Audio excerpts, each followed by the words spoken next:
दोस्तों आज दिल इतना भारी है कि शब्दों में बयान करना मुश्किल है उसे। रॉयल चैलेंजर्स बेंगलुरु यानी आरसीबी की आईपीएल जीत का जश्न एक ऐसी त्रासदी में बदल गया जिसने 11 जिंदगियां हमेशा के लिए छीन ली। बेंगलुरु भगदड़ ये सिर्फ एक न्यूज नहीं है, ये उन परिवारों का दर्द है जिनके अपने हमेशा के लिए चले गए। कैसे एक जश्न मातम में बदल गया, इसमें क्या कमी रह गई थी, प्रशासन की इसमें क्या कमी रह गई थी जिसकी वजह से ये हुआ, और इसका असली गुनहगार है तो है कौन। बात है दोस्तों ये 4 जून 2025 की। बेंगलुरु के एम चिन्नास्वामी स्टेडियम के बाहर ये हादसा हुआ। आरसीबी ने ना 18 साल के बाद आईपीएल ट्रॉफी जीती थी और पूरा शहर झूम रहा था। सुबह 7 बजे आरसीबी ने अपने एक्स अकाउंट पर एक पोस्ट डाला जिसमें कहा गया कि शाम 5 बजे विधान सौदा से स्टेडियम तक एक ओपन बस परेड होगी और फिर स्टेडियम में एक फेस्टिवल इवेंट भी होगा। ये event Karnataka state cricket association, जिसे हम कहते हैं केएससीए, जो चिन्नास्वामी स्टेडियम को मैनेज करता है, और आरसीबी ने मिलकर प्लान किया था। इवेंट मैनेजमेंट के लिए एक डीएनए एंटरटेनमेंट नाम की कंपनी को भी शामिल किया गया था। लेकिन दोपहर 11:56 ना बेंगलुरु ट्रैफिक पुलिस ने एक एडवाइजरी जारी की कि 4 जून 2025 को कोई भी बस परेड नहीं की जाएगी या किसी भी तरह की परेड नहीं की जाएगी। ये खबर अच्छी तरह से फैली ही नहीं लोगों के बीच में। लोग सुबह से ही स्टेडियम के बाहर जमा होने शुरू हो गए थे और दोपहर 3 बजे तक 50,000 से ज्यादा लोग स्टेडियम के 1 किलोमीटर के दायरे के अंदर जमा हो चुके थे और ये संख्या बढ़कर 2 से 3 लाख तक पहुंच गई शाम होते होते।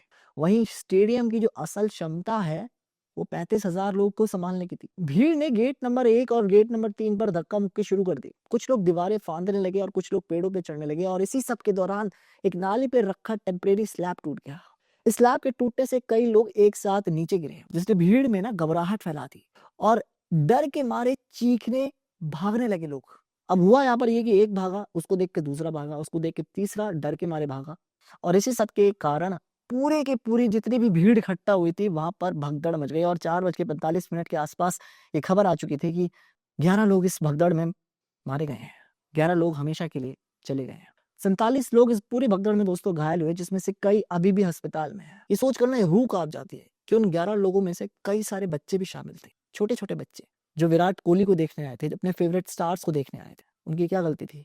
वहां पर एक मैंने पोस्ट देखा था, वहां पर एक लड़की भी शामिल थी जो अपने बॉस से जल्दी छुट्टी लेकर आई थी। उसका सारा सामान, उसका बैग सब उसके डेस्क पे था। सिर्फ वो नहीं थी, एक 13 साल की बच्ची, मासूम सी लड़की दिव्यांशी, जो बस अपने फेवरेट प्लेयर को देखने का सपना लेकर आई थी वहां।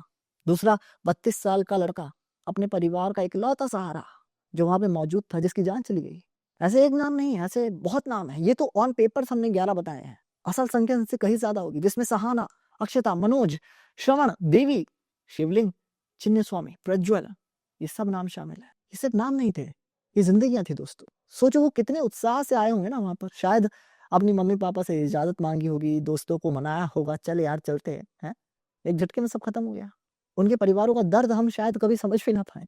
अब सवाल ये है कि दोस्तों आखिर ऐसा हुआ तो हुआ क्यों? सीधा कहूं, ये सिस्टम की पूरी तरह से नाकामयाबी थी। सबसे पहले भीड़ प्रबंधक का कोई ठोस प्लान था ही नहीं। जब आपको पता है इतना बड़ा इवेंट आप ऑर्गेनाइज कर रहे हो, फाइनल है, तो भीड़ प्रबंधक वहां शामिल नहीं होना चाहिए था? क्या वहां मौजूद नहीं होना चाहिए था? जब आपको पता है कि इंडिया में क्रिकेट एक सिर्फ स्पोर्ट नहीं है, यहाँ पर पूजा की जाती है इसकी। जब आपको पता है कि बेंगलुरु में 2 से 3 लाख लोग इकट्ठा हो सकते हैं बिकॉज यहाँ पर क्रेजी इतना है, तो क्यों नहीं वहां पुलिस वाले थे? सिक्योरिटी के नाम पर 1500 पुलिस वाले मौजूद थे इस घटनाक्रम में, सिर्फ और सिर्फ 1500। मतलब 2 लाख लोगों को संभालने के लिए या 3 लाख लोग को संभालने के लिए सिर्फ 1500 पुलिस वाले? ये तो हादसा होना ही था। दूसरा, कम्युनिकेशन में भारी चूक। जब एक तरफ केएससी ने ये कह दिया था कि आज परेड हो गया और सुबह 7 बजे इनका पोस्ट आ गया था, तो 3 बजे तक इस सारे शहर में क्यों नहीं ढिंडोरा पिटवाया गया कि ये नहीं होगी? क्यों? इसे कम्युनिकेशन गैप नहीं कहेंगे तो और क्या कहेंगे? केएससी जो 1933 से कर्नाटका में क्रिकेट को मैनेज करता आ रहा है और चिन्नास्वामी स्टेडियम का मालिक भी है, क्या उसकी जिम्मेदारी नहीं थी? इतने सारे लोग अगर इकट्ठा हो भी गए हैं, उनको संभालना, पता तो इन्हें कहीं ना कहीं होगा ना, आकांक्षा तो होगी, उम्मीद तो होगी कि इतने सारे लोग शामिल हो सकते हैं। जब आपको पता है कि इंडिया में क्रिकेट क्रिकेट नहीं है, इसे पूजा जाता है, तो क्या उसकी जिम्मेदारी नहीं थी कि इन लोग की सेफ्टी को सुनिश्चित किया जाए? अब बात करते हैं सरकार की। सरकार ने सिर्फ 1500 पुलिस वालों को मुहैया क्यों कराया? जब इस देश में अगर अंबानी के यहाँ कोई शादी हो तो 1500 पुलिस वाले तो वहां ऐसे ही चले जाते हैं। यहाँ तो देश का सवाल था। यहाँ तो प्रशासन को पहले से उम्मीद थी कि 2 से 3 लाख लोग इकट्ठा हो सकते हैं, तो 1500 पुलिस वाले ही क्यों? ये केस, ये आरसीबी डीएनए एंटरटेनमेंट की जिम्मेदारी थी कि ये जो सारे लोग इकट्ठे हुए थे, इनकी सुरक्षा को प्रायोरिटी दी जाए, सिर्फ 1500 पुलिस वालों के दम पर छोड़ ना दिया जाए। अब यहाँ पर सरकार को करना क्या चाहिए था, इसके बारे में जान लेते हैं। देखो, सबसे पहले तो भीड़ प्रबंधक का पक्का प्लान होना चाहिए था इनके पास। इतने बड़े इवेंट के लिए 5000 से लेकर 10,000 पुलिस वालों की जरूरत होती है, ना सिर्फ 1500 की। हर गेट के बाहर बैरिकेड, सीसीटीवी कैमरा और ड्रोन से मॉनिटरिंग होनी चाहिए थी। दूसरा, सही समय पर कम्युनिकेशन किया जाना चाहिए था। अगर परेड कैंसिल हो गई थी तो एक्स पर, रेडियो पर, टीवी पर सुबह ही ऐलान कर दिया जाना चाहिए था, ताकि सबको पता चल जाए। तीसरा, इंफ्रास्ट्रक्चर स्टेडियम के बाहर टेम्परेरी स्लैब जैसी खतरनाक चीज क्यों थी? क्या केसीए की जिम्मेदारी नहीं थी कि स्टेडियम के आसपास, यानी कि 1 किलोमीटर के दायरे के बाहर उसको ये सब चेक करना चाहिए था? हो सकता था उस स्लैब के नीचे कोई बम ही रख के चला जाता, क्या कर लेते? सरकार को आरसीबी, केसीए और डीएन एंटरटेनमेंट के साथ मिलकर एक सेफ्टी प्रोटोकॉल बनाना चाहिए था। पहले से तय करना चाहिए था कि कितने लोग आएंगे और उनकी सेफ्टी कैसे सुनिश्चित की जाए। भगवान के भरोसे नहीं छोड़ना चाहिए था। ये सब लापरवाही हुई और इसका खामियाजा उन 11 परिवारों को भुगतना पड़ा। अब बात करते हैं हमारे लिए इसमें सबसे बड़ा सबक क्या है। ये त्रासदी हमें चीख चीख कर कुछ सिखा रही है, पता है क्या? सबसे पहली चीज हमें ये सीखना चाहिए कि हर बड़े इवेंट से पहले, चाहे आईपीएल हो, कॉन्सर्ट हो या कोई मेला हो, मजबूत प्लानिंग चाहिए। केएससीए जैसे संगठन जो स्टेडियम चलाते हैं और सरकार को हर इवेंट से पहले सेफ्टी अपडेट करना होगा। और ये पहली बार नहीं हो रहा है। आपने कुंभ मेले के दौरान हुई भगदड़ के बारे में नहीं सुना? उसमें भी कितने लोग मारे गए थे। दूसरा, सही कम्युनिकेशन करो। अगर कोई बदलाव होता है, कोई सुनिश्चित प्लान था आपका, अगर उसमें कोई बदलाव हुआ है तो सबको पता होना चाहिए उसके बारे में।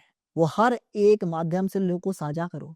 तीसरा, इंफ्रास्ट्रक्चर, स्टेडियम और इवेंट प्लेसेस को लाखों लोगों के लिए तैयार करना ही होगा आपको। जब आपको पता है इतना बड़ा इवेंट है, इतने सारे लोग हैं, चाहे आईपीएल हो चाहे कुंभ हो, आपको तैयारी अपनी पूरी पक्की करनी ही पड़ेगी, वरना ऐसे ही लोग मरते रहेंगे। चौथा है, हम जितने जश्नों का हिस्सा बनते हैं, हमें भी थोड़ी सी सावधानी को बरतना होगा। फॉर एग्जाम्पल, मुझे पता है कि इतने सारे लोग आ सकते हैं और इसमें ये सब चीजें हो सकती है, तो हो सकता है कि मैं वहां जाना अवॉइड करूं। क्या हो जाएगा अगर मैं टीवी पे देख लूंगा? क्या हो जाएगा? मैं समझता हूँ कि आप में जुनून है, मैं समझता हूँ कि आप वो पल मिस नहीं करना चाहते, लेकिन आपकी जान से बढ़कर तो कुछ नहीं ना। देखो, दो चीज होती है, या तो आपकी सरकार आपका ख्याल रखे, और इंडिया में आपको पता है सरकार कितना ख्याल रखती है, तो आपको अपना ख्याल खुद रखना पड़ेगा। और आपको लगता है अगर कि ऐसा कुछ हो सकता है, तो एक बार को जाने से पहले दोबारा सोचो, क्योंकि आपका जाना आपके परिवार पर भारी नहीं पड़ना चाहिए। आखिर में दोस्तों, मैं यही कहूंगा कि उन 11 लोग की याद में, कि उनके परिवार के लिए कुछ ना कुछ जरूर करें। कुछ ना सही तो एक्स पर जाकर अपनी आवाज जरूर उठाएं। हैशटैग बेंगलुरु स्टैम्पेड के साथ अपने विचार वहां पर जाकर व्यक्त कर सकते हैं। मांग करो और सवाल पूछो सरकार से कि ऐसा हुआ क्यों। सरकार से आप सवाल पूछिए कि 1500 पुलिसकर्मी ही क्यों? वो स्लैब वहां पे क्या कर रही थी? सीसीटीवी मॉनिटरिंग और ड्रोन मॉनिटरिंग क्यों नहीं की गई? जब आपको पता था कि वहां पर इतने सारे लोग इकट्ठा हो सकते हैं, तो उनकी सेफ्टी की प्लानिंग क्यों नहीं की गई? और आखिर में उन 11 लोग का क्या, जिन्होंने बेवजह अपनी जान दी है? उन परिवारजनों का क्या, जिन पर हमेशा के लिए ये रह गया कि मेरा बेटा तो सिर्फ आरसीबी की जीत का जश्न देखने गया था? पूछो सवाल, क्योंकि सरकार आपका ख्याल खुद कभी नहीं रखेगी, आपको ही रखना पड़ेगा। This is Tejas Chandel, signing off.